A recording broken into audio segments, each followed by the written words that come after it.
untuk mencari referensi.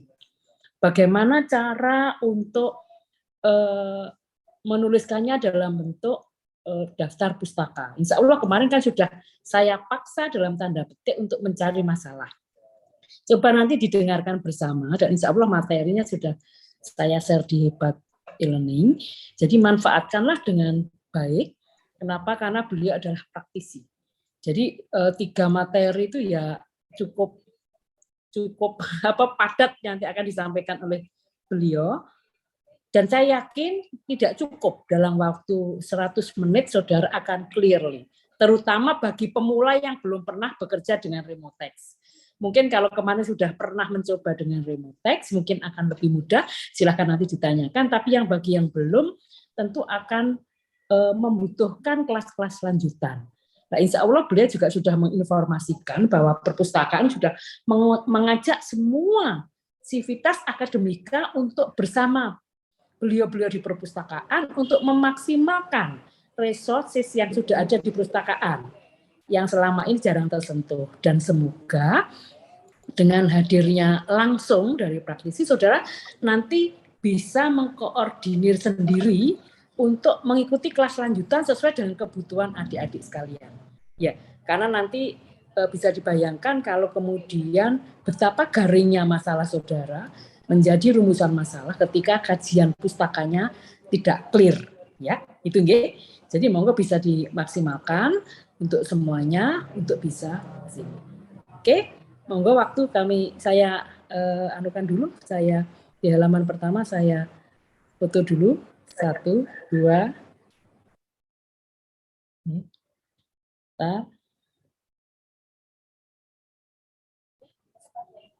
Ya, di yang kedua ini. Ya.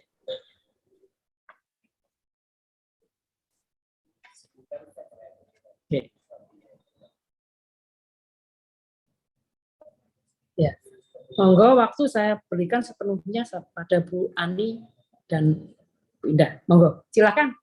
Baik, matur nuwun Prof. Terima kasih teman-teman waktunya. Baik, saya mulai nggih. Bismillahirrahmanirrahim. Assalamualaikum warahmatullahi wabarakatuh. Selamat siang teman-teman. Warahmatullahi wabarakatuh. Perkenalkan saya Ani Sistarina, saya pustakawan di Perpustakaan Sastra Erlangga. Kali ini kita diskusi bareng gitu nggih. Ngobrol bareng, berbincang terkait bagaimana cara menelusur e-resource yang dilanggan oleh UNER melalui perpustakaan. Baik, izin share screen.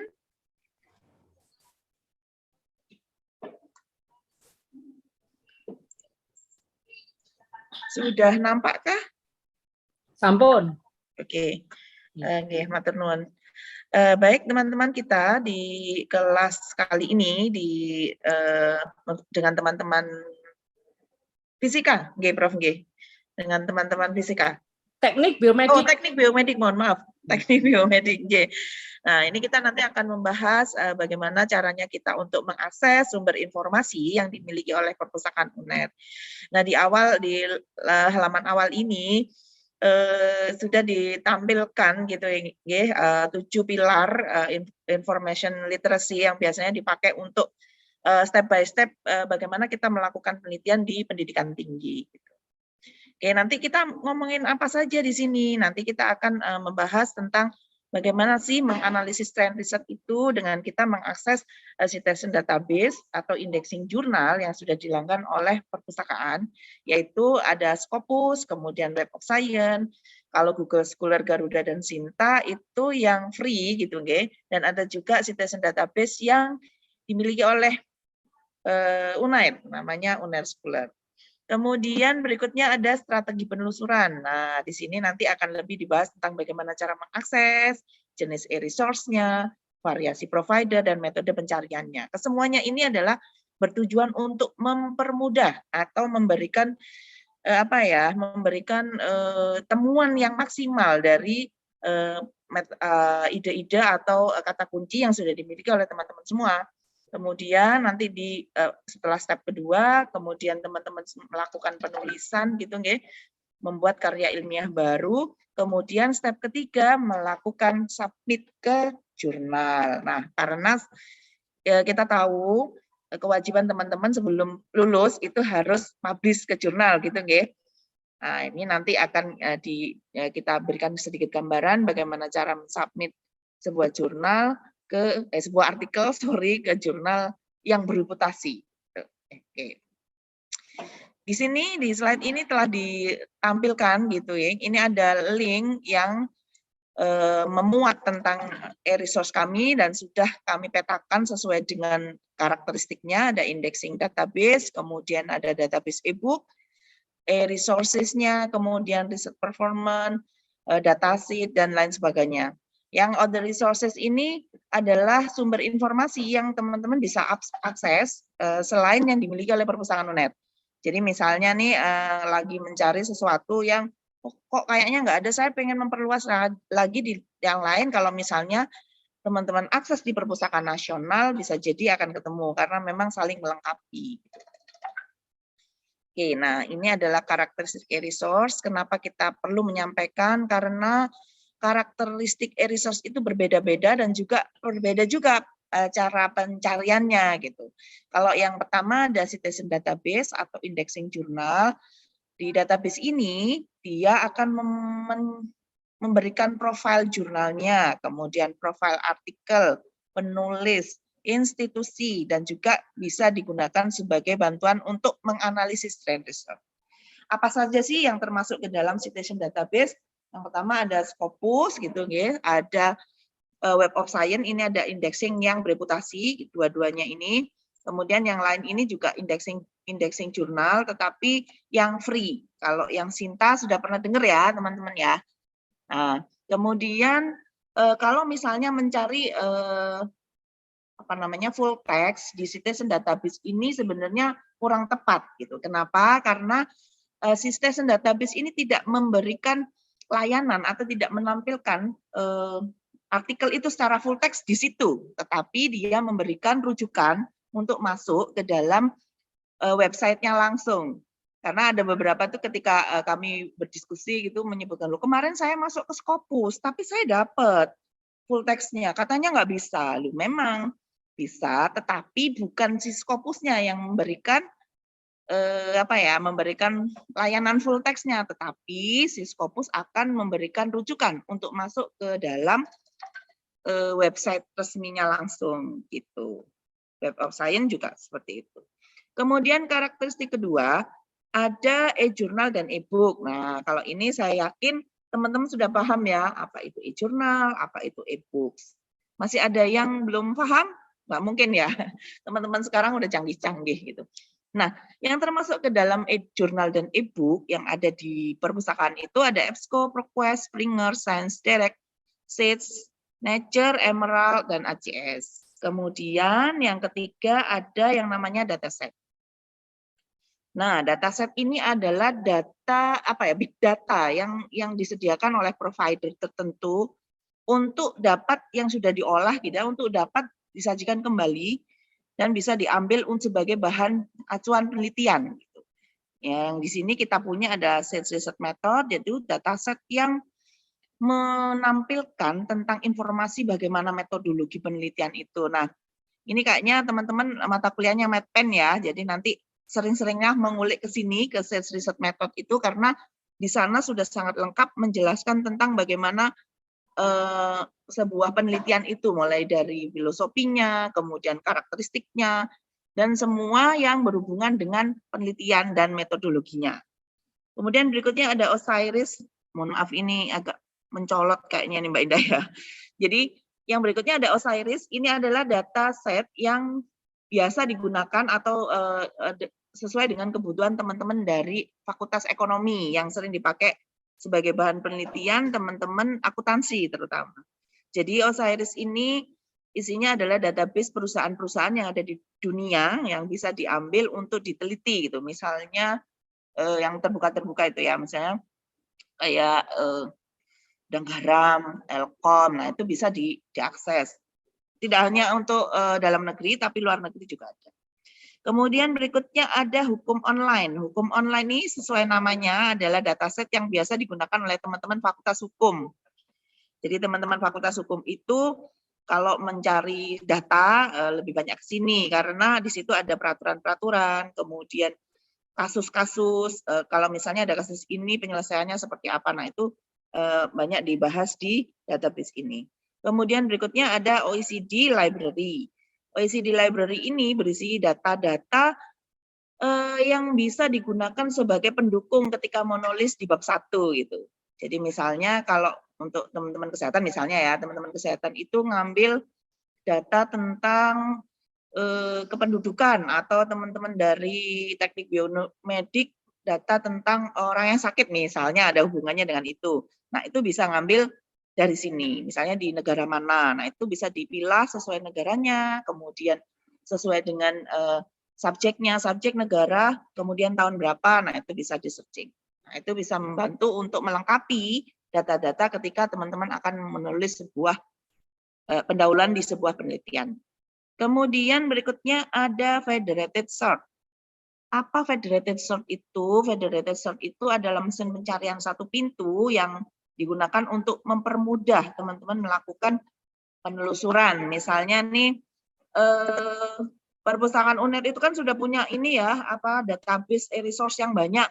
Kemudian teman-teman masih bingung, saya mau kemana dulu nih mengakses. Nah, silakan masuk ke yang Samen ini. Nah, ini Samen miliknya Perpustakaan UNER yang dilanggan untuk memberikan fasilitas pencarian ke semua sumber informasi yang ada di perpustakaan. Kemudian yang OneSearch itu apa? OneSearch itu adalah federated search yang dimiliki oleh Perpustakaan Nasional. Jadi berisi tentang database-database baik buku, kemudian e-book, dan juga repositori yang ada di perpustakaan di seluruh Indonesia yang tergabung ke dalam database-nya OneSearch. Kalau yang e-resources ini adalah database tentang jurnal-jurnal yang dilanggan oleh Perpustakaan UNER, Perpustakaan Nasional. Jadi teman-teman bisa ngambil di sini. Oke, kemudian berikutnya adalah strategi penelusuran. Nah, ini adalah strategi yang bisa dipakai oleh teman-teman ketika melakukan penelusuran. Yang pertama adalah cara akses. Kenapa perlu kita sampaikan? Karena perpustakaan itu melanggan e-resource ini berdasarkan IP. Jadi yang didaftarkan adalah IP-nya UNER. Jadi artinya kalau teman-teman mengakses dari rumah dari kampus gitu ya menggunakan wifi-nya kampus, maka akan secara otomatis tersambung ke dalam semua e-resource yang sudah dilanggan. Nah, terus kalau kayak sekarang nih saya kuliahnya online, kemudian saya perlu sumber informasinya dari rumah, nggak bisa dong. Jangan khawatir, tetap bisa. Kalau dulu sudah pernah dengar yang namanya remote text. Nah, kalau remote text itu kan dulu perlu daftar, punya password sendiri. Nah, karena ada beberapa sifat yang menginginkan bahwa cukup satu akun aja satu password aja nanti saya bisa akses untuk semua gitu. Makanya kita mulai beralih sejak tahun 2022 ini kita beralih dari remote access ke OpenVPN. Nah, nanti teman-teman yang sudah punya akun OpenVPN bisa langsung ini ya menelusur. Untuk teman-teman yang belum, silakan nanti mendaftar dengan masuk ke Lamanca, kemudian loginnya menggunakan login Cyber Campus. Kemudian berikutnya adalah karakteristik e-resource. Nah, karakteristik e-resource ini seperti yang tadi ya dipahami di awal tadi. Nah, ini penting. Kenapa? Karena perlakuannya berbeda pencariannya. Seperti tadi saya sampaikan, kalau misalnya indexing jurnal itu nyarinya gimana? Kalau saya e-book gimana? Kalau dataset gimana? Nah, itu. Kemudian berikutnya ada karakteristik provider. Nah, provider ini ada dua. Ada agregator dan juga publisher. Nah, dua-duanya ini juga berbeda ketika mencari. Kalau yang agregator, provider agregator, kita harus memilih database-nya dulu. Tetapi kalau yang ini publisher bisa langsung. Kemudian metode pencariannya ada pengembangan kata kunci dengan bantuan thesaurus, penggunaan boolean operator dan penambahan tanda kutip untuk dua kata yang berbeda. Jadi misalnya ada dua kata, mau dua kata itu diartikan jadi satu gitu, maka teman-teman perlu tambahkan tanda kutip depan dan belakang. Ya. Oke, ini cara aksesnya. Cara aksesnya menggunakan OpenVPN, teman-teman masuk ke dalam cak.uner.ac.id /login, nanti masuknya password, username sama passwordnya sesuai dengan Cyber Campus. Kemudian nanti akan ada tampilan seperti ini, tinggal diklik saja, diunduh ini programnya dan juga config-nya, tinggal dipasang.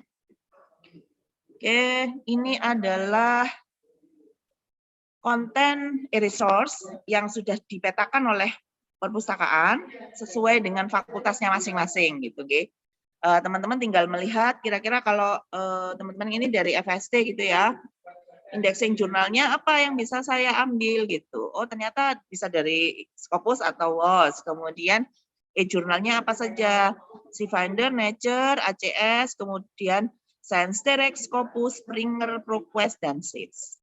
Ada e-book juga, ada OER UNER. Nah, OER ini adalah open access gitu, teman-teman bisa ambil, bisa unduh di situ. Kemudian ada references, Oxford Scholarly Online, ProQuest. Kemudian untuk yang Perpusnas itu ada World Scientific. Kemudian untuk yang lain-lainnya ini kita ada kerjasama dengan USA gitu, teman-teman bisa akses ke e-library USA dan juga TruthNLA punyanya Australia. Ini ya untuk FST, ini untuk yang lain. Oke, itu sekilas karena memang waktunya terbatas, seperti disampaikan Prof. Ratna tadi. Nanti kalau teman-teman ingin mendalami, silakan bergabung dengan kelas kami. Saya akan menyampaikan ini, kemudian langsung ke Mendeley, nanti langsung tinggal prakteknya aja. Oke, saya stop share dulu. Oh, sorry, dari sini ada yang perlu didiskusikan dulu sambil saya menyiapkan yang Mendeley. Ada? Silakan. Kalau tidak ada, saya lanjut. Silakan kalau ada yang mau bertanya. Belum? Belum, mungkin karena belum praktek, Bu. Nah, iya, Oke, ini kita akan membahas sedikit tentang Mendeley gitu, teman-teman udah tahu ya Mendeley apa? Atau jangan-jangan baru dengar? Enggak ya? Karena kalau anak teman-teman sekarang itu sudah istilahnya gadian gitu, Prof. Jadi sudah terbiasa dengan teknologi baru gitu. Ya, ini Mendeley adalah salah satu reference manager yang biasa dipakai untuk mempermudah kita untuk melakukan penyusunan atau pengutipan di karya ilmiah kita, kemudian nanti membuat daftar pustaka. Sebenarnya Mendeley ini bukan satu-satunya reference manager yang ada di dunia dan ada yang sering dipakai oleh para penulis gitu, ada EndNote, ada yang lain juga gitu ya. Ada Zotero, nah itu ya. Tetapi karena Mendeley ini free dan paling banyak dipakai, maka kita terbiasa menggunakan ini. Jadi ada beberapa universitas yang menggunakan reference manager yang lain. Sebenarnya reference manager itu apa sih? Jadi sebenarnya dia itu adalah aplikasi untuk pengelolaan referensi yang membantu menyimpan, mengatur, mengutip, membuat daftar pustaka secara otomatis. Jadi kalau teman-teman saat ini masih manual gitu ya, misalnya mau nulis karya ilmiah, entah itu artikel, entah itu karya ilmiah yang lain, KTI misalnya, nah itu kemudian mengutip sebuah artikel atau buku masih manual, nah itu banyak kekurangannya sebenarnya. Kenapa? Karena terkadang kita mengutip di badan artikelnya atau di badan tulisan lupa menuliskan di bibliografi, di daftar pustaka. Nah, itu yang sering terjadi. Atau terkadang tidak dikutip di depan, di badan, tetapi ada di daftar pustaka. Nah, itu akan menjadi masalah. Masa iya kita harus meliliki satu-satu gitu ya. Nah, kalau kita menggunakan reference manager tools ini, maka itu sangat memudahkan. Ketika kita mengutip, otomatis nanti ketika kita klik insert bibliografi, maka akan tertampil itu daftar pustakanya sesuai dengan apa yang kita kutip di atas, sesuai dengan style yang kita inginkan. Itu. Kalau dari sini ada yang perlu didiskusikan, kalau nggak ada saya akan praktek. Karena nanti masih ada literatur review ya Mbak Indah ya. Ini nge-rap nih. Oke, ada yang perlu didiskusikan teman-teman?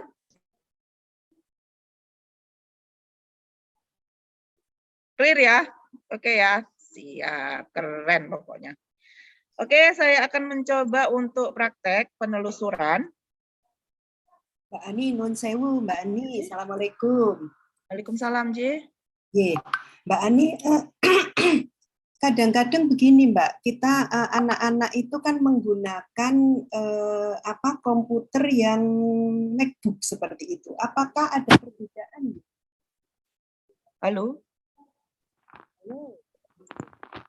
Halo? Terdengar suara saya Mbak Ani? Oh, putus-putus, Ibu. Ngapunten, saya double Zoom. Mbak Ani, kadang itu kita anak-anak itu kan memakai itu MacBook gitu ya Mbak. Apakah sama ya fitur-fiturnya begitu dengan menggunakan yang Office biasa begitu Mbak? Untuk reference manager Mendeley ini Mbak. Begini Ibu, untuk perkembangan terbaru ini kayaknya sudah memakai reference manager, bukan yang desktop. Nah, yang menjadi masalah itu adalah yang reference manager, begitu nggih Mbak Indah nggih. Ketika masih menggunakan yang desktop itu masih bisa diakali Ibu, karena memang yang kalau Mac itu kan spesial nggih. Kita menyebutnya wah ini gadget sultan ini. Kita kalau sudah ada pengguna itu yang sudah menggunakan Mac itu ndredeg kadang-kadang, waduh ini bisa enggak. Kadang-kadang ada yang nggak bisa diinstal Ibu memang. Kemudian untuk mensitasi agak kesulitan. Tetapi kalau masih menggunakan yang bentuk yang desktop gitu, yang masih lama itu masih bisa disiasati. Kalau sudah yang yang reference manager terbaru ini memang untuk Office Word-nya itu harus speknya tertentu begitu. Mungkin Mbak Indah bisa menambahkan, silakan Mbak Indah. Iya, untuk Mac itu kalau misalnya dari desktop tidak bisa mengcover gitu ya. Ada Mendeley Reference Manager yang versi reference manajernya begitu. Oke. Tetapi itu nanti bisa menggunakan MS Word di atas 2016 ke atas. Ya, speknya khusus. Ya, speknya 2016 ke atas. Kemudian nanti cara memasang plugin-nya itu juga nanti akan agak sedikit berbeda. Instalasi untuk web importernya itu juga hampir sama cara mengambil datanya, metadatanya itu, tetapi mungkin nanti cara penggunaan di dalam MS Word-nya itu akan sedikit berbeda perlakuan, Ibu. Mungkin sementara jawabannya seperti itu. Oke. Nanti kita bisa tindak lanjuti di kelas. Iya. Jadi mungkin begini aja, untuk teman-teman yang dari teknik biomedik ada yang menggunakan Mac atau Apple gitu, semuanya kalau ada masalah mungkin bisa request kelas gitu, Mbak Indah. Jadi kalau misalnya yang khusus Mac itu nanti perlakuannya kan sama, jadi nanti bisa kita fasilitasi, kita bikin kelas yang untuk mengatasi problem-problem itu. Biasanya teman-teman ada yang datang sendiri gitu ke perpus. Kalau misalnya banyak, nah monggo dikoordinir aja, nanti kita bikin kelas khusus untuk mengatasi permasalahan itu. Itu ada lagi yang lain? J, ada lagi yang lain? Ya, memang pengguna Mac itu nggak hanya di ini resource library-nya, tapi juga di Hebat e-learning-nya juga sama, Mbak. Jadi kalau Hebat e-learning itu kalau misalnya kita mau restricted access, mau upload file itu harus punya cadangan laptop yang Windows gitu. Iya, tenuan kalau sudah ada solusinya, nggih. Iya, baik. Untuk teman-teman yang sudah untuk pemasangan OpenVPN mungkin nanti bisa masuk ke sini. Ketika masuk ke lamannya perpustakaan nanti kita akan ada pop-up untuk tutorial pemasangan OpenVPN. Nah, ini mungkin kalau disampaikan di kelas ini waktunya nggak nutut gitu, nanti bisa teman-teman praktekkan di rumah, atau kalau memang terkendala gitu untuk pemasangan, kita sebenarnya memfasilitasi kelas untuk khusus OpenVPN ya Mbak Indah ya. Jadi beberapa kalau misalnya teman-teman terkendala untuk OpenVPN, silakan request kelas khusus untuk pemasangan OpenVPN ke Mbak Indah boleh. Nanti akan kalau misalnya ada kendala akan dipandu secara khusus sampai benar-benar bisa terakses. Nah, ini lengkap, ada install OpenVPN-nya bisa melalui ini ya, step by step-nya bagaimana, kemudian ada petunjuk instalasi, kalau ada panduan PDF-nya juga kita punya, kemudian videonya secara lengkap juga ada di sini, tinggal diikuti, sangat mudah sebenarnya. Oke, itu untuk instalasi OpenVPN, karena memang kita wajib memakai OpenVPN ketika akan mengakses sumber informasi yang kita miliki. Oke, kemudian kalau kita mau mengakses sumber informasi gimana? Sama, pintu masuknya tetap satu di websitenya perpustakaan begitu. Kemudian nanti ini kita sudah memilah-milah sumber informasi sesuai dengan klasifikasinya gitu ya. Ada indexing database, ada e-journal e-book, kemudian ada dataset dan sumber informasi yang lain. Sekarang saya akan coba mengulik yang indexing database gitu untuk melihat perbedaannya dengan database yang lain. Saya akan coba Scopus.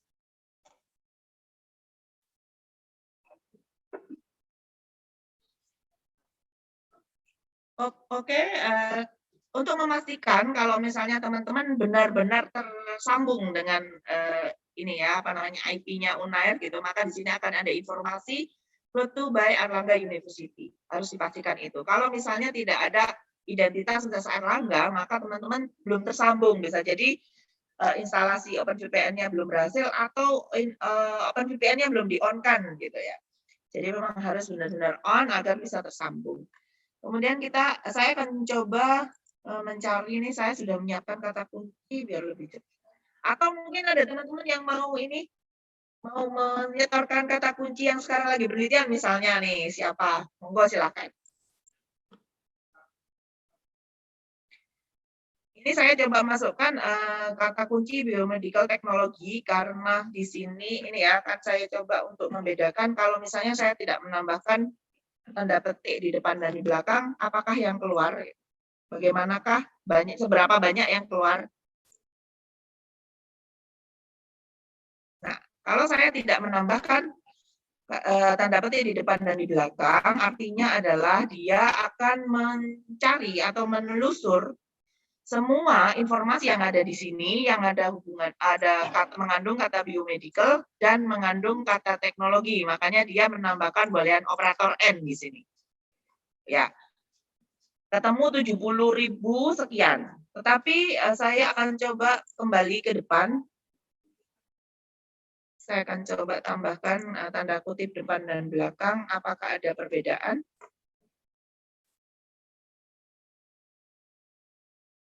Oke, semakin mengerucut gitu ya, semakin berkurang. Karena memang artinya adalah ketika kita menambahkan tanda kutip depan dan belakang, maka si Scopus ini, mesin pencarinya mengenali yang saya cari adalah biomedical technology.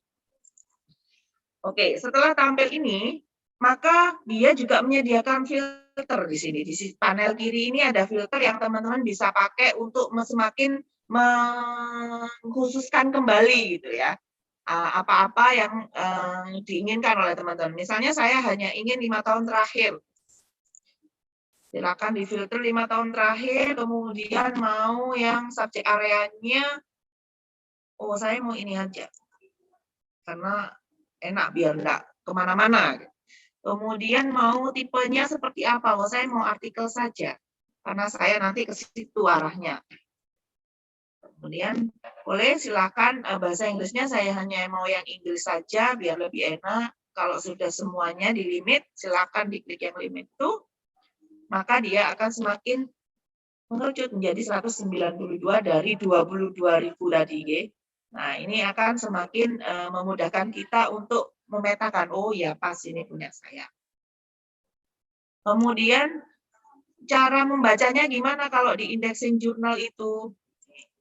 Silakan teman-teman klik, kemudian di sini dia memang tidak menyediakan full text, tetapi dia memberikan informasi tentang artikel itu. Di sini ada jurnalnya, kemudian tipenya dia open access. Nah, ini memungkinkan kita untuk bisa mendapatkan full text.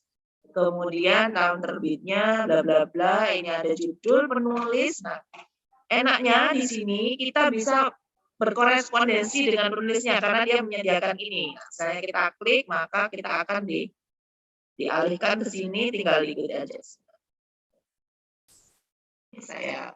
Kemudian ini ada abstraknya, keyword, afiliasi juga, dia dari mana gitu ya.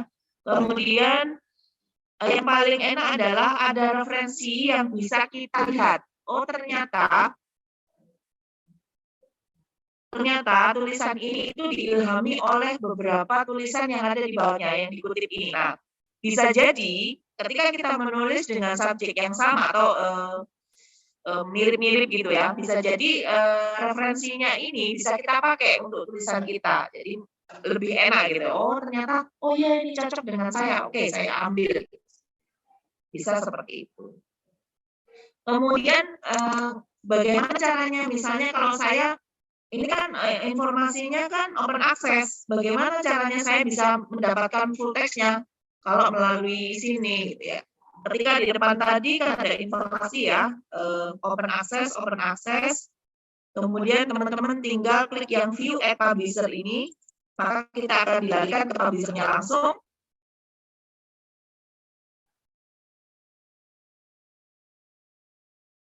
Nah, dan kita akan bisa mengunduh full text-nya.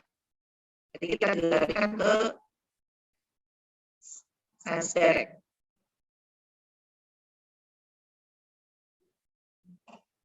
Oke, nah teman-teman bisa unduh secara manual atau bisa menggunakan extensionnya si ini ya web importernya miliknya Mendeley di sini. Nah, ini lebih memudahkan lagi. Syaratnya nanti teman-teman harus menanam web importernya di browser masing-masing. Nanti tinggal diklik yang web importernya ini. Syaratnya harus login ke Mendeley webnya. Jadi teman-teman punya akun Mendeley webnya terbuka, kemudian diklik itu, tinggal dilihat.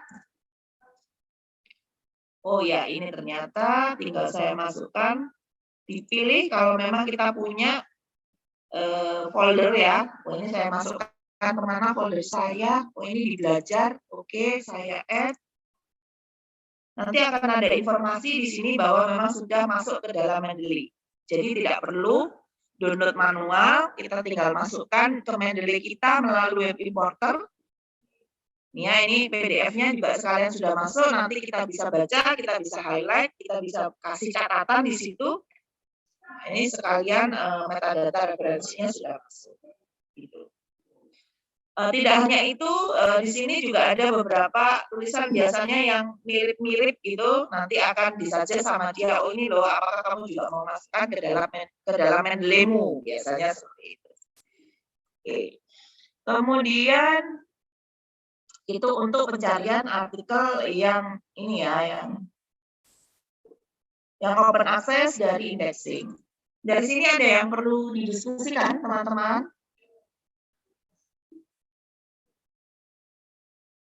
Kalau tidak ada, saya lanjut.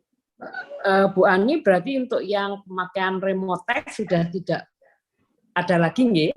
Nggih, betul, Prof. Jadi sekarang kita beralih ke OpenVPN karena begini, Prof. Dulu pakai remote access itu kan kita ada username, password lagi. Nah, rata-rata itu nyun sewu ada beberapa dosen itu yang ini apa namanya?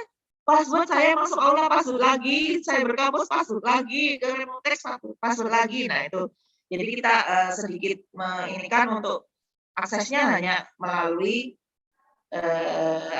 cyber. Gitu. Jadi kalau cyber kan sudah pasti teman-teman semua dan sivitasnya punya gitu, sudah pasti enak. Tinggal masuk, tanam, udah, tinggal bisa akses. Gitu, Prof. Oke, itu untuk Scopus, G. Saya lanjut, G, teman-teman, G, nggak ada pertanyaan, G. Kemudian ada indexing lain.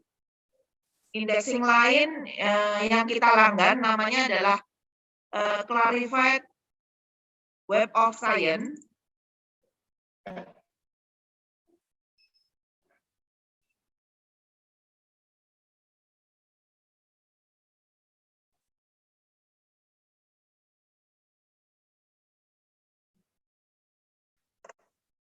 Ya, sudah kelihatan ya. Nah, ini adalah bentuk lain dari indexing jurnal. Selain kita melanggan Scopus, kita juga ada Web of Science. Jadi ini juga salah satu indexing yang bereputasi yang ada di Indonesia, di dunia, sorry. Ini sama, tinggal masukkan kata kuncinya, kemudian di search.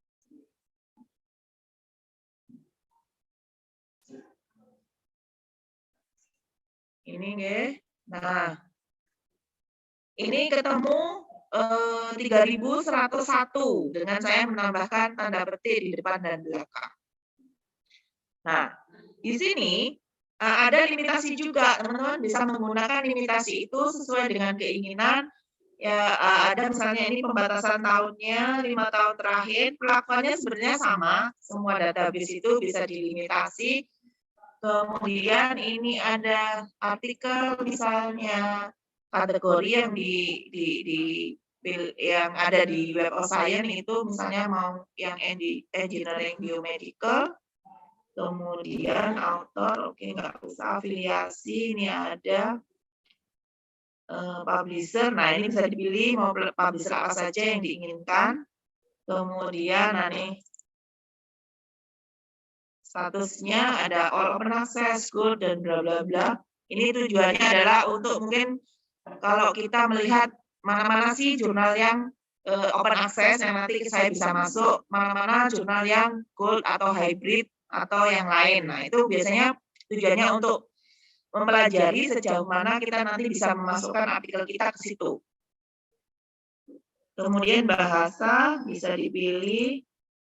Kalau ini tinggal di filter.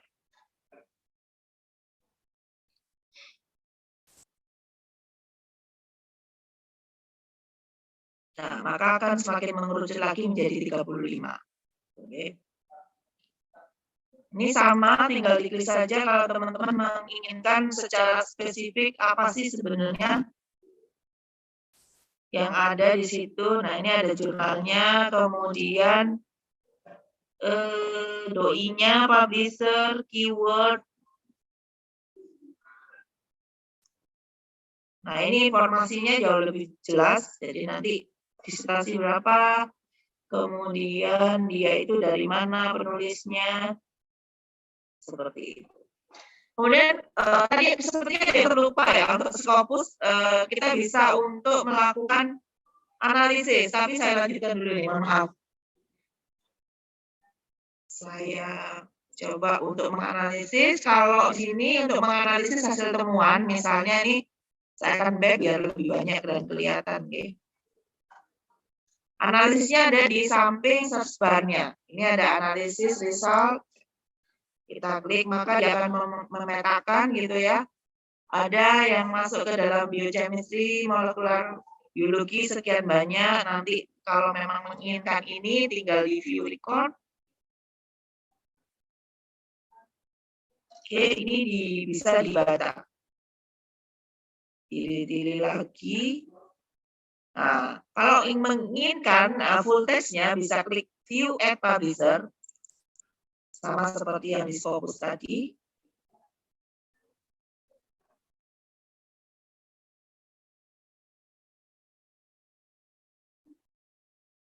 Itu caranya. Kalau yang di Scopus bagaimana? Kalau yang di Scopus itu cara menganalisisnya dia letaknya ada di bawahnya dokumen ini, tinggal diklik analisis search result. Nanti dia juga menampilkan pemetaan sesuai dengan kriterianya Scopus gitu ya.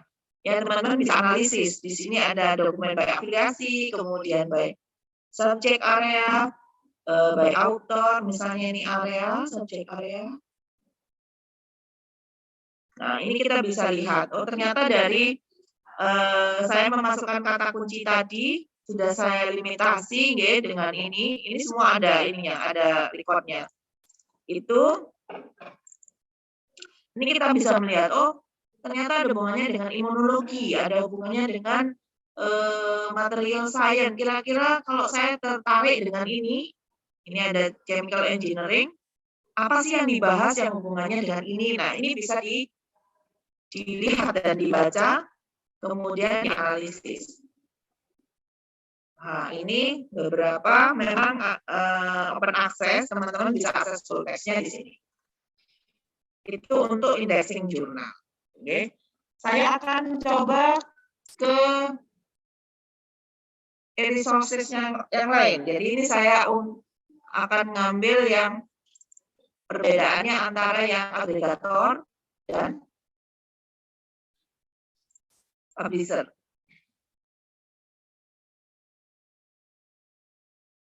Oke, kalau agregator itu kita harus memilih dulu database-nya. Jadi dipilih dulu database-nya agar tidak terlalu melebar nanti pencariannya. Nah, ini misalnya saya mau yang ebook sentral sama coronavirus research database.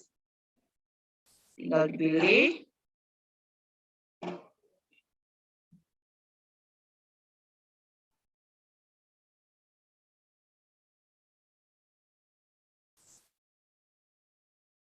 Oke, tinggal kita masukkan kata kuncinya. Untuk yang, nah ini ada 82 hasil temuannya. Ini untuk yang agregator. Kalau untuk yang publisher bagaimana? Publisher itu tadi dia adalah memang penerbit. Di sini ada Science Direct, Springer, Sage, Nature. Saya akan coba yang Science Direct. Sama Nature. Kalau ini bisa langsung dimasukkan saja, kemudian diklik.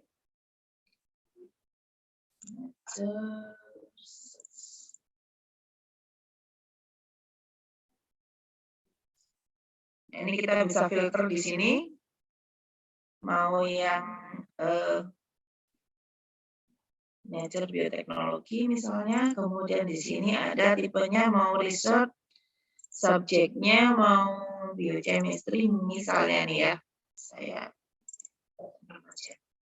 kemudian 2 years research.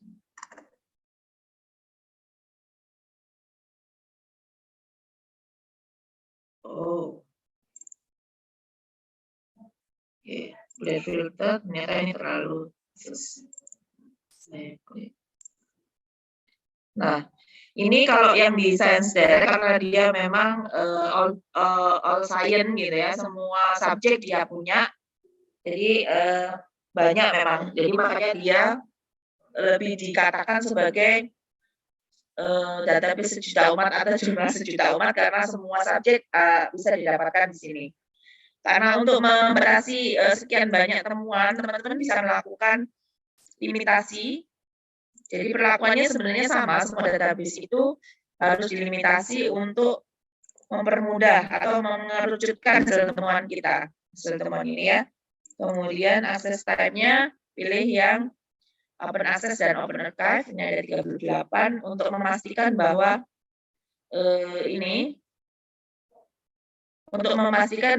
yang tertampil di sini benar-benar bisa diakses full text-nya. Nah, kalau misalnya ada mau mengambil metadatanya saja boleh, ini tinggal dicentang ininya, kemudian export. Nah, ini cuman formatnya adalah RIS. Ini bisa diambil nanti dimasukkan ke dalam Mendeley. Tetapi kalau teman-teman bisa pengen memasukkan dengan full text-nya, nah itu caranya sama seperti yang tadi, gitu ya. Ini view PDF-nya, kemudian saya masukkan dengan menggunakan Mendeley Web Importer. Oke, dengan syarat Mendeley-nya connect, Mendeley webnya sudah login gitu, oke. Nah, ini tinggal dimasukkan saja. Dipilih dulu ininya, foldernya, kemudian tinggal di-add saja. Nanti dia akan menginformasikan kalau memang benar-benar sudah masuk. Kemudian apakah bisa masuk juga ke dalam Mendeley Desktop? Bisa. Saya stop dulu nih.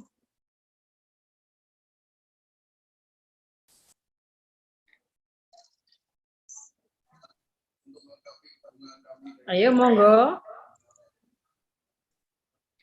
Silakan kalau misalnya teman-teman ada yang mau didiskusikan. Ini kelihatan nggih Mendeley Desktop saya kelihatan? Kelihatan, Bu Ani? Baik, terima kasih. Nah,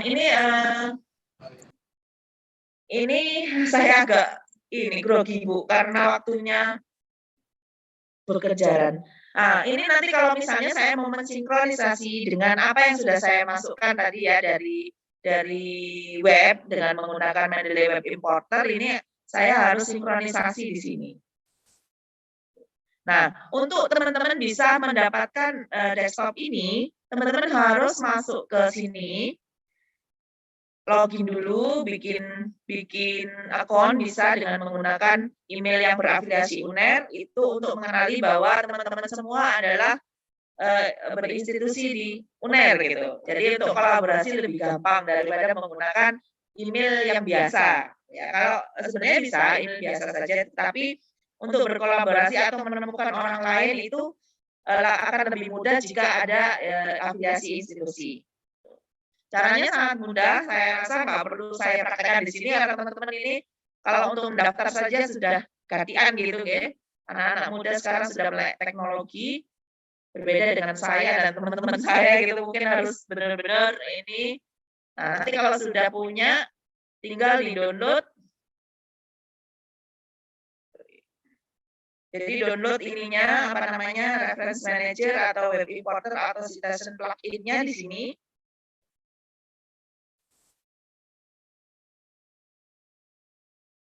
Atau yang lain juga ada, tinggal, nah ini Mendeley Desktop, tinggal diunduh, kemudian dipasang gitu ya. Kemudian nanti kalau mau sinkron antara yang online, yang web, Mendeley Web, dan yang desktop harus sama loginnya. Kadang-kadang ada beberapa yang kelupaan masuknya karena punya banyak akun gitu ya. Kemudian masuknya yang di web itu pakai email A, masuk ke desktopnya pakai email yang B. Ketika disinkron, aku nggak bisa ya, kenapa? Ternyata lupa, nggak sama akunnya. Jadi harus benar-benar sama antara yang web dan juga yang desktop. Ini saya sinkronisasi, kita akan coba lihat apakah benar sudah masuk yang tadi. Saya tadi masukkannya di yang belajar.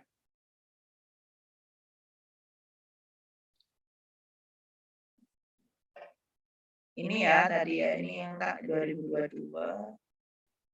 Nah, ini ignoring ini. Nah, ini bisa dilihat kalau memang teman-teman ngambilnya dari sumber yang terpercaya, maka metadatanya sudah bisa dipastikan benar. Tetapi terkadang ada beberapa teman-teman itu yang mengambil dari Google misalnya. Gitu. Oh, ternyata ada artikel dari Google. Saya unduh, saya masukkan ke Mendeley. Kemudian judulnya antara judul dan isi itu nggak sama. Nah, itu harus benar-benar dicek gitu ya, biar tidak terjadi salah paham gitu. Terkadang loh, saya ini loh, tadi citasinya artikel ini, kenapa yang di daftar pustaka beda-beda? Ternyata ketika dipilih, metadatanya memang berbeda. Terus kemudian kita bisa juga membaca di sini. Nah, misalnya ini ya, ignoring ini. Kita bisa membaca artikelnya, kemudian kita bisa memberikan note, misalnya ini, saya kasih note, ini saya pakai untuk di pendahuluan misalnya. Itu bisa. Jadi nanti apa ya ini isinya, saya kok lupa. Oh, saya pakai pendahuluan. Kemudian mau di highlight juga bisa. Kita bisa pilih warnanya, mau yang pink misalnya, ini kita highlight. Kita highlight. Ini, kemudian saya kasih note. Misalnya, saya masukkan di bab 2 misalnya. Itu bisa. Oh, ternyata dari sini nanti yang pink misalnya dibedakan, yang pink mau saya masukkan di bab 2, yang kuning nanti di bab berapa. Nah, itu bisa. Ini lebih memudahkan daripada teman-teman download dulu di komputer, kemudian dimasukkan ke Mendeley satu persatu. Nah, itu kan memakan waktu dan kadang-kadang juga bisa lebok nopo durung gitu ya. Nah, itu kadang-kadang yang menjadi kendala kita. Oke. Selebihnya saya akan mencoba mengenalkan fitur-fitur yang ada di sini ya, yang ada di Mendeley Desktop. Ini ada file. Di file ini kita memungkinkan untuk add file. Nah, ini tadi add file kalau memang kita sudah punya artikel di komputer kita, itu bisa kita ambil add file, kita ambil filenya. Misalnya ini saya open. Nah, itu sudah masuk. Oke. Kemudian bisa juga add folder, kemudian add entry manually. Nah, add entry manually ini bisa digunakan untuk menambahkan misalnya saya mau nulis tapi saya ngutipnya dari buku teks. Nah, buku teks itu tidak ada online-nya. Nah, gimana caranya saya masukkan di situ? Nah, ini bisa digunakan untuk itu. Jadi teman-teman masukkan saja ini, diklik yang manually itu tadi, kemudian dipilih buku misalnya, kemudian ditambahkan judulnya. Misalnya buku ajar fisika. Kemudian penulisnya Prof. Retna. Misalnya gitu. Kemudian ini tahunnya berapa? 2022. Berapa halaman? Kemudian abstraknya kalau ada, kemudian author keyword-nya, kemudian tahun terbit, edisi berapa, editornya siapa, penerbitnya siapa. Nah, ini harus lengkap isinya, karena ini akan berhubungan dengan nanti penulisan daftar pustaka. Oke, ini kalau ada doi, ISBN, ini enaknya kalau misalnya suatu saat ternyata sudah ada yang online itu bisa dicari. Atau mungkin Prof. Retna punya filenya tuh dibagi-bagikan misalnya itu ke mahasiswanya. Ini bukuku silakan. Nah, ini bisa ditambahkan di sini. Nanti sama prosesnya bisa di-highlight dan lain sebagainya. Itu yang untuk manually. Kemudian edit. Ya, bisa undo segala macam seperti biasa. Nah, yang ini tools ini yang sedikit penting gitu ya. Nah, tools ini bisa dipakai untuk dipilih. Misalnya ini, install web importer. Nah, install web importer di sini ya, seperti saya praktekkan tadi, untuk mempermudah teman-teman mengambil file langsung dari webnya. Jadi tinggal klik, kemudian masukkan, nanti akan masuk ke dalam web Mendeley Web, kemudian disinkronisasi ke Mendeley Desktop-nya. Kalau yang MS Word plugin ini digunakan untuk ketika nanti akan melakukan penulisan yang terhubung dengan Mendeley. Oke. Itu. Kemudian setelah kita nulis gitu ya, masukkan di sini, kemudian kita nulis. Saya akan coba praktekkan untuk mengambil yang keyword-nya. Bagaimana caranya mensitasi dan bagaimana caranya kita menginsert bibliografi.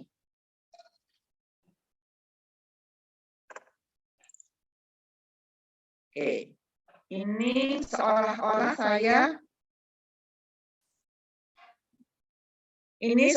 saya sedang melakukan penulisan gitu ya. Nah, kemudian saya akan dari tulisan ini ternyata saya mensitasi dari tulisan orang lain. Saya akan coba ini diklik. Nah, kalau word importernya sudah terpasang di sini, maka dia akan ada. Kalau tidak, teman-teman bisa melakukan pemasangannya dengan ini karena sudah ada, saya ada tulisannya uninstall. Tapi kalau belum ada, maka ada install MS Word plugin. tinggal diklik, syaratnya MS Word-nya ditutup dulu, yang ada di komputer ditutup dulu, nanti tinggal dipasang, maka nanti secara otomatis akan muncul di referensinya seperti ini. Nah, ini ketika akan mensitasi, tinggal klik insert citasi. Kalau teman-teman hafal gitu ya, misalnya, oh ya ini bukunya Prof. Retna misalnya. Saya akan coba, judulnya apa tadi ya? Fisika ya. Kalau nggak hafal gitu kayak saya ini apa ya tadi? Tinggal teman-teman ini aja, go to Mendeley, kemudian dicari. Dicari di sini.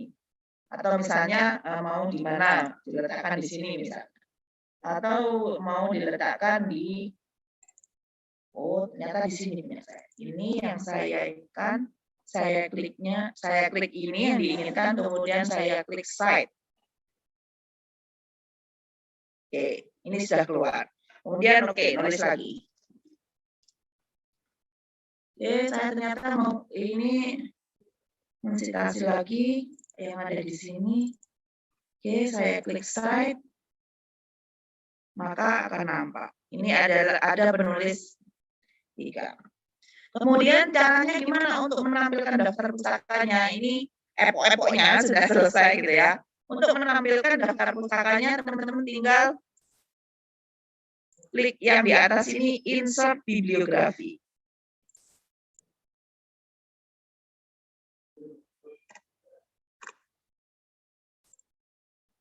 Nah, maka secara otomatis daftar pustakanya sudah keluar. Ini sesuai dengan style yang dipilih. Jadi misalnya saya ini ya, stylenya di mana? Cara memilihnya stylenya ada di sini. Nah, ini ada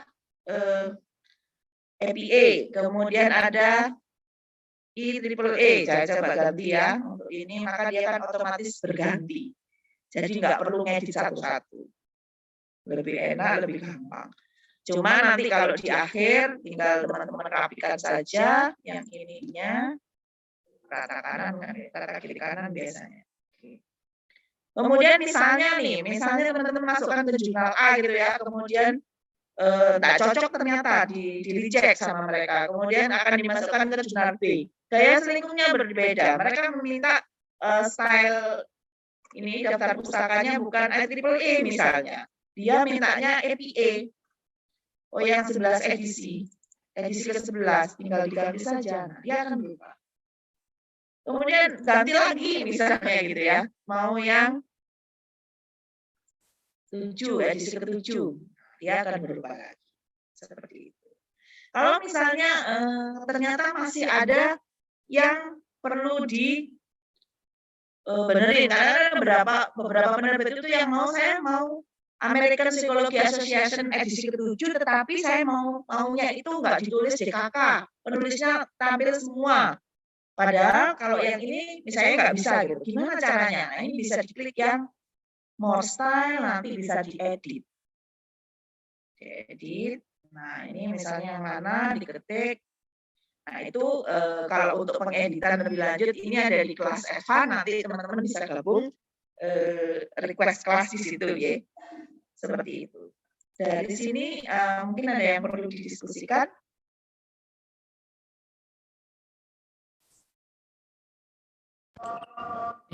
Mohon maaf, suara adanya kenceng ya. Jadi biasanya permasalahan utamanya tuh gini, harusnya kan memang stylenya dipilih dulu ya. Betul. Karena kadang-kadang kalau untuk kita itu kan basisnya adalah abjad ya. Kemudian kalau di daftar pustaka itu nggak boleh ada kata-kata et al kan. Ya, betul. Template kita. Jadi kan semua penulis disebutkan langsung di daftar pustaka. Nah, ada yang seperti itu. Lah kalau seperti itu mungkin bisa di-coaching, karena sebenarnya anak-anak ketika kita maju, kalau kita tuh dari sisi metodologi penelitian jelas itu salah ya. Kalau daftar pustaka itu ditulis Apsari et al. Nggak bisa kalau Apsari et al itu kan penyebutannya ketika di body tag depan ya. Tapi kalau di referensinya kan harus ditulis lengkap. Tetapi anak-anak tuh ngelitnya bilangnya gini, kan saya pakai Mendeley Bu. ini sudah template, dipikir kita nggak tahu aja gitu, mungkin bisa ditambah. Jadi gini, Prof, di Mendeley itu bisa dioprek. Jadi misalnya ini sebenarnya kayak ini tadi ya. Nah, ini sebenarnya awalnya adalah rok DKK. Ini saya oprek, kemudian ditampilkan semuanya 3, mau dan ini bisa diatur tulisannya mau dan mau n. Nah, itu bisa diatur. Mau misalnya ditambahkan tanda ininya 2, tanda kurungnya 2 misalnya, ini mau ininya dikurung sendiri tahunnya, itu bisa. Nah, caranya di more style ini kemudian nanti bisa di get more style, kemudian sebentar. Lupa saya. Ini nanti bisa dioprek. Nanti kelasnya khusus, Prof. Jadi nanti itu ada kayak codingan yang bisa ditambahkan, misalnya dipilih bahasanya mau didankan, kemudian berapa penulisnya yang tampil di situ, nanti itu bisa. Kalau memang bawaan aslinya itu biasanya 1 atau 2, tetapi itu bisa ditambahkan 3 atau 4. Gitu. Itu sebenarnya yang dibutuhkan krusial gitu dalam penulisan skripsi dan tesis, karena selama ini kita nguji itu selalu dia bilangnya ini Mendeley Bu, loh Mendeley kan bisa diatur, makanya tadi bahwa pumpung masih di metodologi penelitian, adik-adik semua itu bisa langsung mengcover itu, toh juga sudah ada kelas untuk kelas lanjutan gitu. Yang reguler. Kalau tadi memang dirasa membutuhkan itu, monggo. Mungkin kelompok B1 mengadakan sendiri, kelompok B2 mengadakan sendiri terkait dengan kasus-kasus yang sebenarnya template di Mendeley itu ternyata kan bisa diatur manually, more style tadi ya. Sehingga tidak terjadi kesalahan, karena begitu kemudian aturan penulisan masuk di ujian proposal mesti nggak akan mendapatkan nilai maksimal. Karena tidak sesuai dengan terminologi metodologi penelitian. Gitu. Kalau metodologi penelitian 1 boleh, kalau 2 itu ditulis dan 2 penulis ya. Kalau 3 itu kan ya ditulis semua, ya dan sebagainya ditulis semua. Itu yang mungkin krusial bagi kita, karena sampai di ujian skripsi pun masih banyak yang seperti itu. Apalagi di S2 juga masih ada, S3 juga ada. Mestinya kan itu hal-hal yang bisa dikondisikan untuk tidak terjadi. Gitu. Tolong itu yang monggo. Jadi keaktifan juga. Mungkin begini, mungkin kami bisa menyarankan seperti yang sudah dilakukan oleh Fakultas Hukum, Prof. Jadi karena untuk standar penulisannya itu sudah jelas. Kalau Fakultas Hukum misalnya stylenya seperti apa, harus tulis apa, nah itu bekerjasama dengan perpustakaan nanti akan membuat style sendiri. Jadi misalnya EPA versi FST. Gitu. Seperti ini ya, ini yang saya coba edit, ini akan ada informasi di sini. Nanti kalau memang itu tujuannya untuk FST, akan ditulis misalnya EPA edisi ke-7/FST. Ini kan punya saya EPA edisi ke-7 analisisarnya, karena saya yang edit. Jadi sesuai dengan itu. Nah, nanti kalau misalnya memang stylenya sudah disesuaikan seperti yang di Fakultas Hukum, jadi template-nya sudah jelas. Ketika teman-teman FST atau Fakultas Hukum yang tadi itu akan menulis, tinggal dipilih saja. Di sini tertampil EPA Fakultas Hukum. Oke, paham. Ya. Itu sudah ada, Prof. Gitu. Misalnya, panduan penulisan untuk daftar pustakanya pakai EPA, kemudian harus ditulis seperti apa. Nah, itu. Oh, nanti ditambah. Oke, ya. Bisa disiasati seperti itu, Prof. Jadi nanti seragam penulisannya yang ada di Fakultas Sains dan Teknologi. Oke. Ayo monggo TB, monggo membuka kelas pumpung ada ahlinya gitu nggih. Baik. Ada teman-teman monggo silakan kalau ada yang mau didiskusikan. Kalau enggak ada ini kayaknya Mbak Indah mau menyampaikan yang literatur review. Gitu nggih, Mbak Indah nggih? Nggih, Bu Ani. Nggih, Prof. Nggih, matur nuwun, mohon maaf kalau tadi dalam penyampaiannya kurang maksimal, memang dibagi waktunya. Nanti kalau teman-teman mau lebih dalam lagi, silakan request kelas reguler ke kami di perpustakaan. Kami siap membantu kelas apapun. Mendeley khusus memang harusnya 2,5 jam khusus Mendeley. ORM khusus 2,5 jam. Gitu. Maaf, Ini prolog saja nggih, prolog untuk memicu nggih. Ya, semoga terbakar gitu loh semangatnya untuk mencari. Yang penting kita sudah memberikan fasilitas nggih Bu Ani dan Bu Indah, selanjutnya terserah Anda gitu. Betul. Iya, matur nuwun, monggo Bu Indah. Matur nuwun. Nggih, Waktu sami-sami. saya serahkan ke Mbak Ida. Monggo Mbak Ida. Matur nuwun Bu Ani. Nyun sewu Prof untuk menyampaikan materi literatur review nggih. Saya izin share screen. Nggih, selamat siang juga teman-teman Teknobiomedik nggih. Hari ini kita coba sampaikan pemantik SLR kalau katanya Prof nggih. Nanti kita bisa tindak lanjuti kelasnya untuk versi detailnya begitu. Tapi hari ini sepadat mungkin sih bisa saya sampaikan seperti di fisika kemarin gitu Prof. Beserta tools-toolsnya juga kita juga kenalkan. Ya, baik teman-teman. Jadi ada beberapa, ini saya coba untuk memilih nanti ya slide yang kira-kira bisa relate. Terlihat nggih? Sampun Mbak, sampun nggih. Nggih. Teman-teman, jadi nanti kita akan coba untuk sepadat mungkin membahas mengenai definisi, teknik penyusunan, serta toolsnya. Namun kita harus samakan persepsi dulu ya, mengenai literatur review dan juga sistematik literatur review itu bagaimana posisinya. Jadi di sini, literatur review itu adalah evaluasi kritis gitu ya, mengenai materi artikel yang sudah diterbitkan atau artikel yang sudah publish begitu. Kemudian nanti literatur review ini mencakup sampai mengidentifikasi, mensintesis literatur yang relevan. Artinya literatur review itu bukan ringkasan, ya, bukan summarizing, bukan memindahkan ke laman yang lain, kemudian hanya misalnya merangkum begitu, tidak. Jadi literatur review itu sampai nantinya bertujuan untuk melakukan penyelidikan, menyoroti kesenjangan, mungkin kita bisa menjawab disiplin ilmu yang mungkin belum terjawab pada previous research, gitu ya. Jadi paling tidak hari ini kita sudah sama ya persepsinya mengenai literatur review. Jadi itu bukan bukan merangkum begitu. Nah, jenisnya ini banyak sekali. Tapi yang paling sering dikerjakan oleh teman-teman di bidang eksakta atau di bidang teknik itu di sini, di nomor 2, di systematic literature review, dan juga ada di traditional review. Nah, kalau pakai traditional review, itu dia bagian dari cerita besar. Artinya, biasanya ada di bab tinjauan pustaka atau kajian pustaka, begitu ya.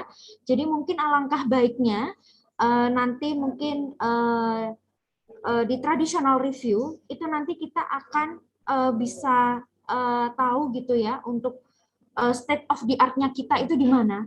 Jadi state of the art sampai dengan novelty itu nanti bisa kita temukan begitu ya kalau kita melakukan pengkajian atau kita melakukan kajian pustaka atau literatur review yang itu dilakukan pada artikel yang sudah publish gitu. Sehingga nanti kita tahu posisi riset kita di mana.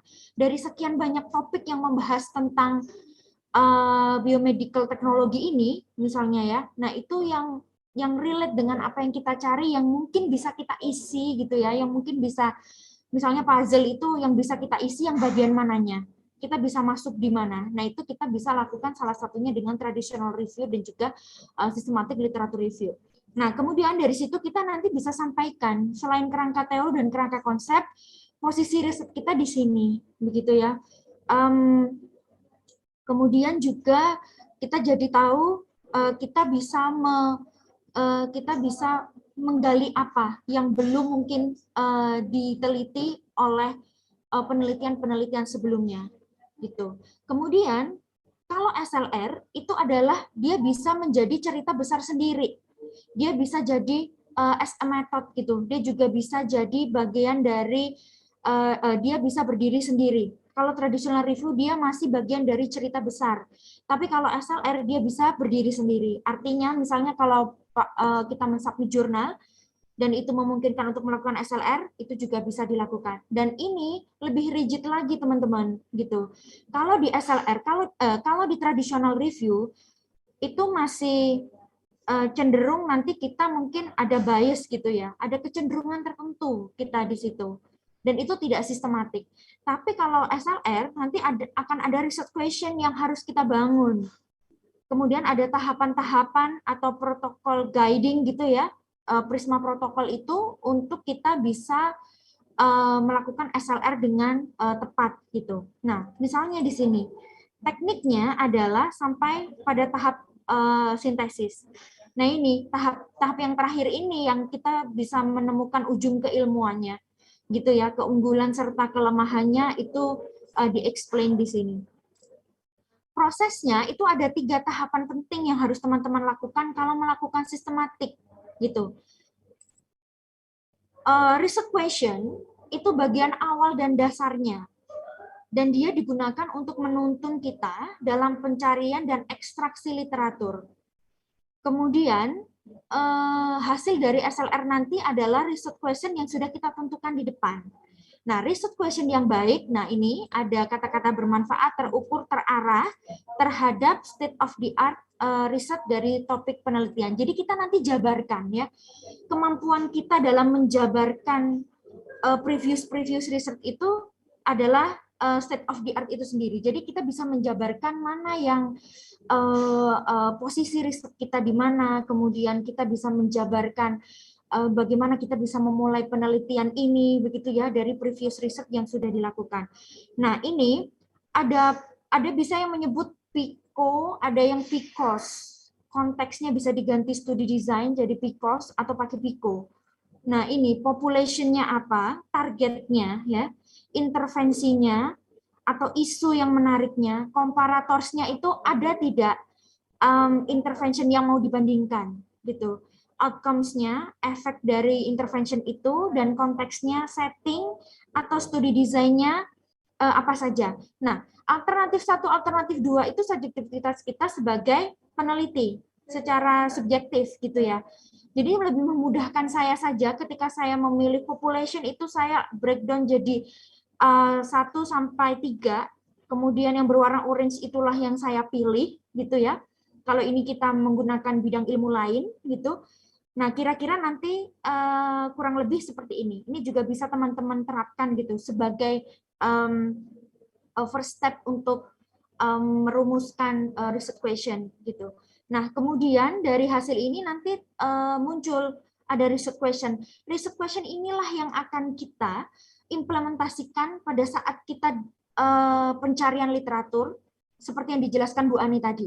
Gitu ya, pencarian literatur, makanya kenapa literatur review kita taruh di belakang gitu ya setelah ORM dan juga Mendeley, karena literatur review membutuhkan kemampuan untuk searching literatur dan juga organize literatur yang ada di Mendeley. Nah, kemudian teman-teman, ini kalau di health science ya, teman-teman kedokteran biasanya menggunakan ini. Kemudian conducting di sini baru kita harus perhatikan keywordnya, pencariannya, gitu. Kemudian ada proses-prosesnya, kriteria inklusi dan eksklusi, nanti juga coba saya jelaskan. Source-nya itu ini bisa dari resources yang kita langgan, bisa dari sistematik SLR itu dari karya akhir atau proceeding atau majalah ilmiah. Nah, andai kata kita sudah clear dengan rumusan masalahnya dan ketemu begitu ya, akhirnya tadi kan di breakdown alternatif 1 sampai 3. Karena ini sudah ketemu, sudah dipilih, sehingga kata kunci yang terbentuk adalah 3 kata ini. Tentu saja nanti yang akan kita implementasikan dalam bahasa Inggris gitu ya. Kalau misalnya yang kita pilih tidak ada komparatorsnya, kita pilih yang ini. Karena misalnya ada komparatorsnya, kita pilih yang atas. Nah, dari sini sudah ketemu untuk kita bisa mainkan di database. Nah, ini nanti bisa teman-teman bisa explore. Ini sebagai pengingat, begitu ya. Pada saat penelusuran pustaka, kita harus ngapain aja.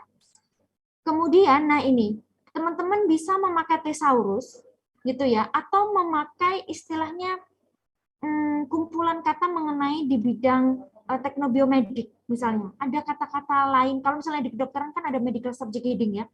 Kalau di misalnya di eksakta yang berkaitan dengan teknik begitu, nanti teman-teman bisa cari kata-kata yang serupa dengan terminologi-terminologi ini. Seperti itu. Pengembangan kata kunci itu juga ada di kelas online research management, sehingga nanti kita tinggal jalan aja dari sini. Penggunaan boolean operator, ini juga tadi sudah dijelaskan Bu Ani, begitu ya. Nah, ini inklusi dan eksklusi itu berfungsi untuk kita membatasi dan mengerucutkan hasil pencarian supaya kita lebih fokus. Jadi, populasinya tadi anak usia dini. Berarti kalau misalnya inklusi ya, inklusi itu adalah kriteria yang kita setujui, yang kita sepakati di awal, supaya literatur itu kalau kita ketemu dengan literatur yang lain yang mungkin serupa, yang hampir mirip, tetapi itu bisa dikeluarkan gitu kalau tidak sesuai gitu. Jadi eksklusi itu adalah kriteria-kriteria yang sudah kita tetapkan di awal untuk tidak kita pilih pada saat kita melakukan seleksi artikel. Nah, setelah literatur diperoleh, langkah berikutnya adalah memilih literatur yang sesuai. Nah, dalam memilih kita harus ingat ini, inklusi dan eksklusinya. Kadang di kriteria itu memungkinkan untuk kita bisa menambahkan artikel type-nya. Artikel type-nya itu misalnya original research, yang misalnya pengambilan datanya secara empirik, atau review, atau misalnya survei. Nah, seperti itu juga bisa masih memungkinkan untuk ditambahkan. Ini sampai language, berarti kalau misalnya ketemu, harusnya kalau misalnya di database online kan di sebelah kiri tadi ya, Bu Ani sudah jelasin, itu ada limitasinya. Nah, itu bisa membantu kita untuk langsung melimitasikan sesuai dengan kriteria inklusi dan eksklusi yang sudah kita buat di awal. Nah, melakukan seleksi studi seperti ini, apa-apa saja yang harus diperhatikan. Nah, nanti ini bisa kita praktekkan ketika kita mulai menelusur, mulai melakukan seleksi. Quality assessment, nah ini juga nanti akan penting untuk kita lakukan, gitu ya. Apakah itu cukup bermakna dengan topik yang kita pilih, apakah itu relevan dan relate dengan topik yang kita rumuskan, akurasinya, apakah citasinya itu cukup, atau paling tidak kalau internasional 25-30 begitu ya, masih bisa kita anggap untuk akurat dalam citasinya. Nah, itu apakah jumlahnya memenuhi, kemudian kalau dia kuantitatif misalnya, atau apakah misalnya ada analisis residual dan sensitivitas yang perlu dilakukan gitu ya, seperti apa. Nah, akurasi statistiknya bagaimana. Nah, itu bisa kita jadikan acuan untuk melakukan quality assessment. Nah, semua kegiatan teman-teman kalau secara sistematik harus ditampilkan dalam bentuk tabel, dalam bentuk diagram alur seperti ini, sehingga kita tahu proses-prosesnya. Sampai pada reasoningnya, kenapa kita sampai exclude gitu ya, kenapa kita bisa exclude suatu artikel dalam proses seleksi artikel, itu ada reason yang logik begitu ya, partisipan intervensinya tidak sesuai, apa yang tidak sesuai, nah itu juga nanti dibantu oleh aplikasi. Nah, ini analisis pustaka, nanti bisa teman-teman kembangkan. Kemudian lagi juga menampilkan dalam bentuk tabel itu juga sangat perlu, begitu ya, seperti ini, sehingga kita tahu. Kemudian 3 hal penting, nah seperti ini dalam fase mengkritisi. Fase mengkritisi ini pentingnya adalah kalau kita sudah di bab finding and discuss ya. Jadi ada misalnya ada finding and discuss itu, atau mungkin di situ kita harus menyilangkan gitu ya hasil temuan dengan teori yang ada, atau mungkin dengan konsep-konsep yang kita ketahui. Nah, sintesis di sini sebenarnya ada sintesis. Kalau sintesis itu menggunakan statistik formal, ya, statistik formal itu artinya dia menggunakan uji-uji statistik dari paper-paper yang menggunakan kuantitatif, metodologinya menggunakan kuantitatif gitu. Jadi misalnya RCT yang paling banyak mungkin yang dilakukan, kemudian RCT juga ada, kemudian cohort study, Jadi dia mengkombinasikan hasil penelitian kuantitatif secara statistik. Nah, untuk mendapatkan hubungan sebab akibat mungkin atau perlakuan dengan suatu efek resikonya.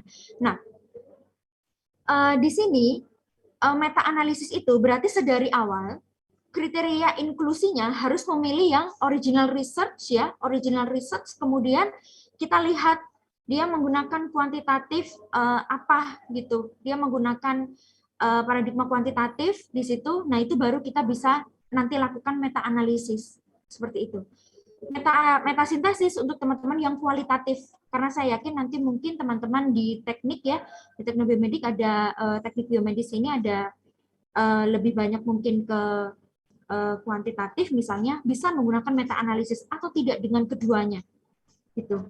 Karena tidak dilakukan uji secara statistik formal, jadi tidak keduanya juga tidak apa-apa. Jadi kita menampilkan gitu ya, menampilkan previous research dengan sistematik, itu pun juga sudah bisa kita menghasilkan sesuatu gitu. Jadi proses sintesisnya tidak menggunakan keduanya, tetapi nanti tetap menganalisis dan mengevaluate berbagai hasil penelitian di berbagai literatur untuk mengintegrasikan gitu ya, memberikan penjelasan atau menginterpretasi dari berbagai temuan tersebut.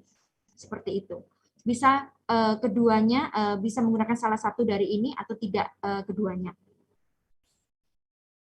Nah, di sini simpulan poin pentingnya ya. Nah, oke, ini kalau misalnya itu disusun sebagai skripsi begitu nggih, itu juga masih memungkinkan, atau misalnya jurnal yang bentuknya SLR. Teman-teman nanti yang berbeda adalah di sini sih, di metodologi penelitian. Kalau biasanya kita pakai paradigma kuantitatif yang pengambilan datanya secara empirik gitu ya, itu kita jelaskan gitu, misalnya ada kerangka sampelnya, kemudian dan lain-lain. Tetapi ini kita akan jelaskan pencarian literaturnya, kriteria inklusi eksklusinya, seleksi studinya, kemudian menggunakan berapa database, menggunakan logical connector apa saja gitu ya, boolean operator apa saja. Nah, itu kita jelaskan. Kata kuncinya menggunakan berapa kali submit gitu, berapa kali implementasi di database itu kita sebutkan. Nah, tabelnya juga sama seperti ini. Kemudian, nah mungkin ini di finding and discuss ya. Jadi disebutkan how dan why-nya, memperkuat atau bertentangan. Kemudian untuk yang terakhir bisa disesuaikan dengan fakulti. Nah, kita nanti kenalkan ya teman-teman. Ada untuk seleksi artikel itu kita jadi lebih mudah. Kita kan tidak mungkin ya. Masih proses seleksi kita tidak bisa ambil full text-nya karena itu misalnya ada 500 artikel. 500 artikel itu kalau kita masukkan full text-nya semua, begitu ya. Karena kan tidak semua terpakai, karena kan harus harus ada yang diselected gitu ya, harus ada yang diseleksi. Jadi dari 300 itu pasti nanti berkurang, jadi mungkin separuhnya atau mungkin seperempatnya. Nah, dari situ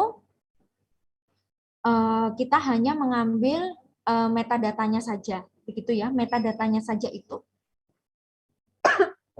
Ngapunten, Prof. Metadatanya saja itu nanti bisa membantu kita untuk melakukan seleksi artikel. Coba kita ke sini.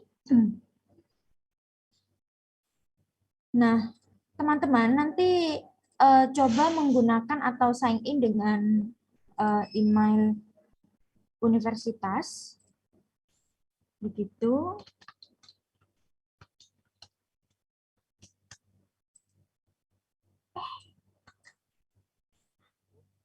Sebentar, ini salah.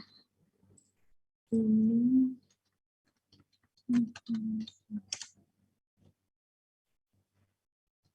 Nah, di sini teman-teman itu, oke, ini yang saya lakukan kemarin dengan teman-teman fisika. Ini ada collaboration review, translation only review, dan other review. Jadi dia memungkinkan kita melakukan seleksi itu secara kolaboratif gitu ya. Misalnya kita melakukan ini, kemudian ada teman kita juga ikut mengkomentari atau ikut melakukan kerja bersama gitu ya, teamwork, itu juga bisa. Kemudian dari sini kita klik new review, kita kasih title ya.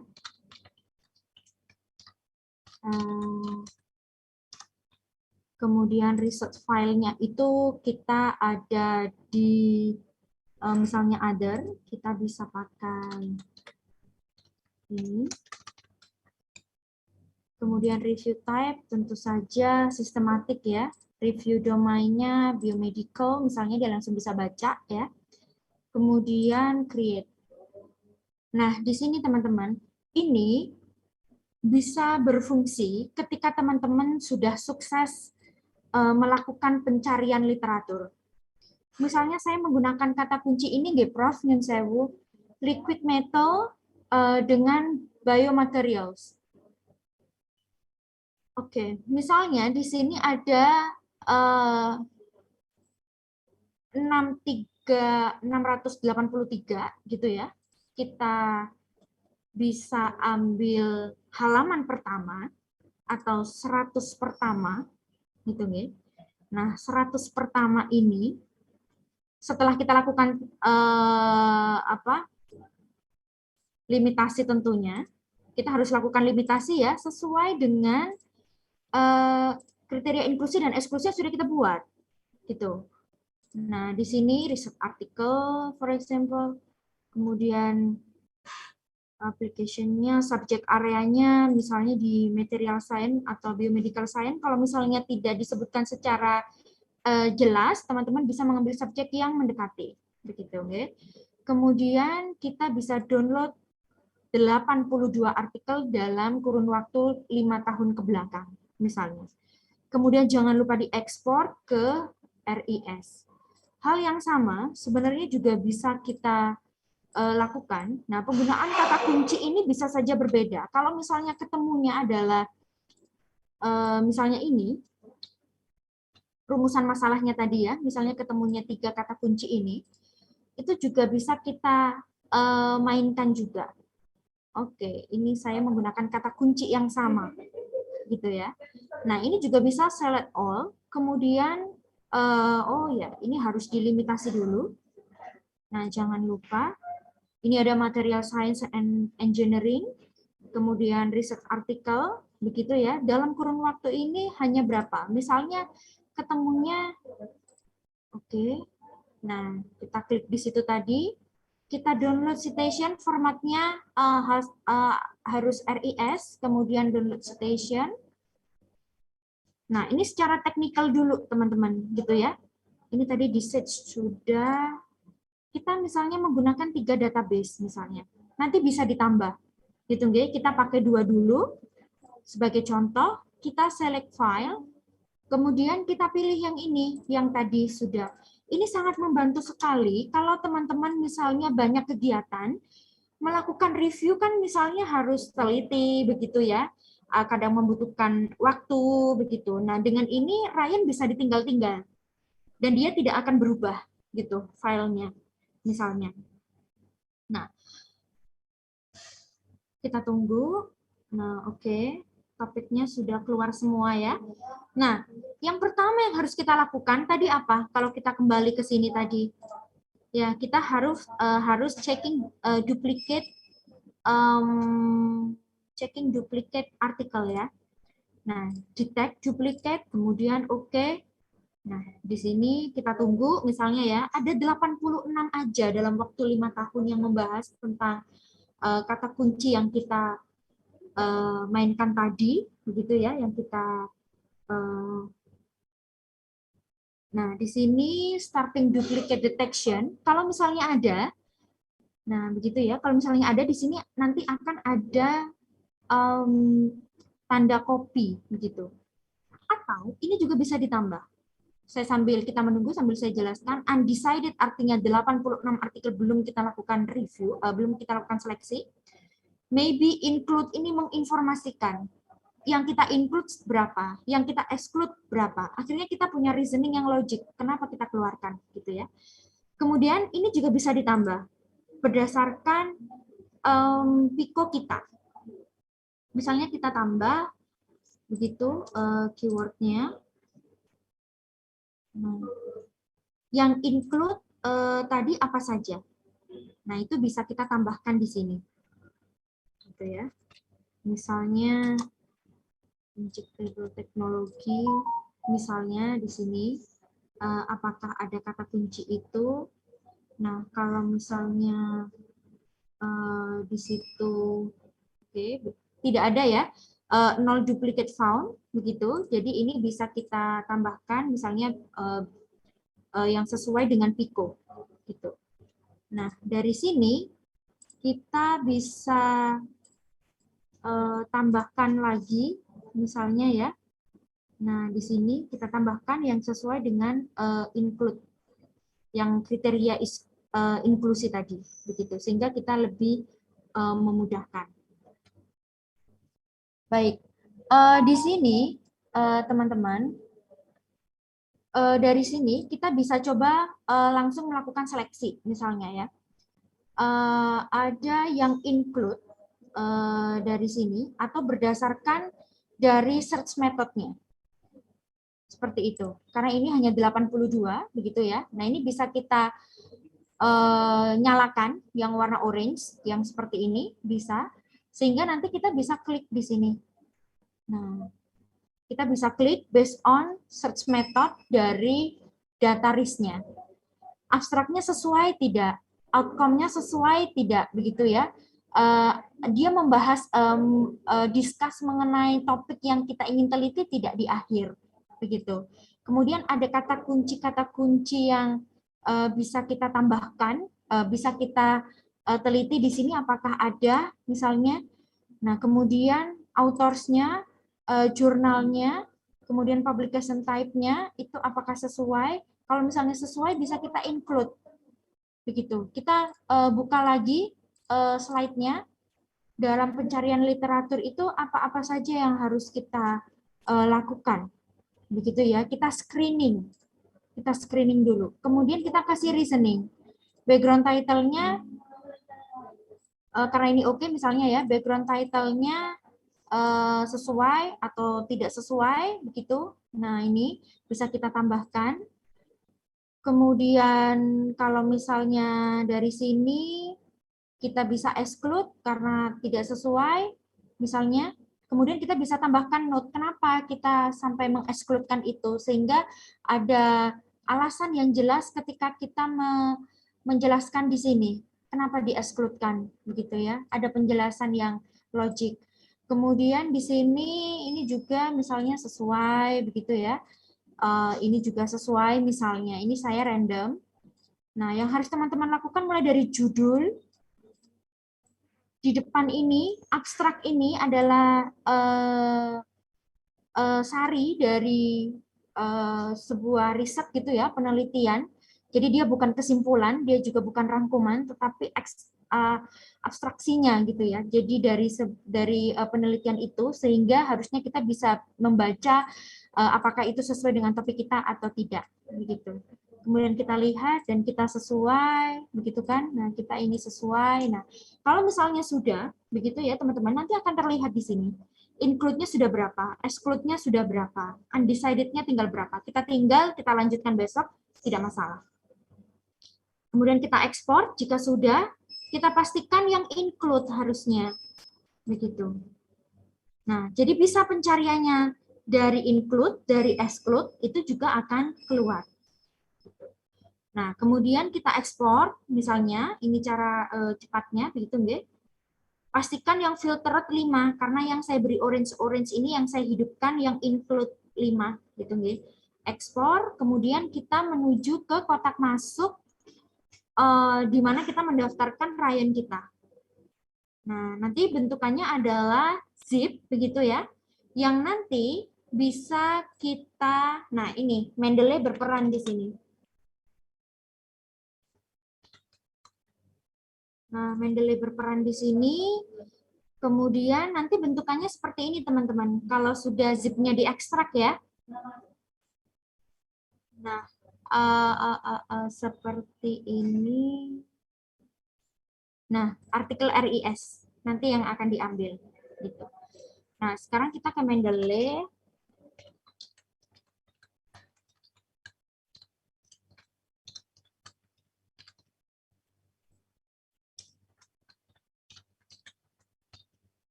kemudian kita sign in, nanti akan kita lihat. Nah, ini yang akan kita impor. Tadi sudah diajari Bu Ani ya untuk mengimpor formatnya, add files, kemudian this one, oke, open. Jadi tadi isinya 5, berarti harusnya metadata ini berisi 5 judul. Gitu. Jadi satu file itu bisa berisi ratusan judul, karena dia hanya metadata, sehingga dia bisa menyimpan ratusan judul. Nah, oke, ini dia sinkron ya, teman-teman. Nah, ada 5 recently add, bisa kita cari dari atas ya, atau kita dari di sini. Nah, yang recently add ini misalnya yang tidak ada PDF-nya ya, itu adalah metadatanya saja begitu. Nah, dari situ kan kita tidak bisa lihat gitu ya. Misalnya kita tidak bisa lihat bagaimana teksnya seperti apa. Nah, di situ baru kita buka metadatanya di sini begitu ya. Misalnya ini artikel kita. Nah, di situ. Kemudian oke. Yang kita klik adalah yang URL ini. Nah, dia akan otomatis terdaftar, begitu ya, karena kita masuk dari jurnal yang preview. Disinilah kita melakukan tahapan yang ini, quality assessment.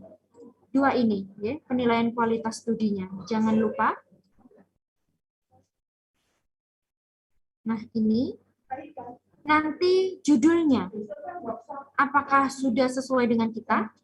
Kemudian abstraknya, introduction-nya, berapa jumlah citasinya, relevan tidak dengan topik penelitian kita, dengan rumusan masalah yang sudah kita create tadi di awal, relevan tidak dari judul ini. Nah, kemudian penulisnya dan jurnalnya, di sini ya, jurnalnya, apakah dia tiba-tiba terdiscontinue, begitu. Nah, itu langkah-langkah teknisnya harus dipikirkan, ya. Diperhatikan. Nah, jurnal ini nanti yang juga harus kita cek lagi. Oke, misalnya Marianne Vance ini, nama penulisnya, kemudian jurnalnya juga harus kita pastikan apakah dia sesuai atau tidak. Kalau misalnya ini oke, berarti ini kita sudah sampai di tahap ini ya, yang memenuhi kriteria eligibilitas, baru kita lakukan sintesis, entah itu meta, entah itu meta analisis atau meta sintesis, atau kita melakukan sintesis untuk melihat kelemahannya, keunggulannya begitu dalam satu riset itu. Misalnya di sini ya kita tambah tadi di Mendeley sudah dijelaskan juga, bisa dari web importer, bisa juga dari download PDF. Nanti kita bisa kelompokkan untuk folder SLR. Nanti dia yang tadinya tidak ada PDF-nya, dia ada PDF-nya. Seperti itu. Itu yang nanti kita lakukan signifikasi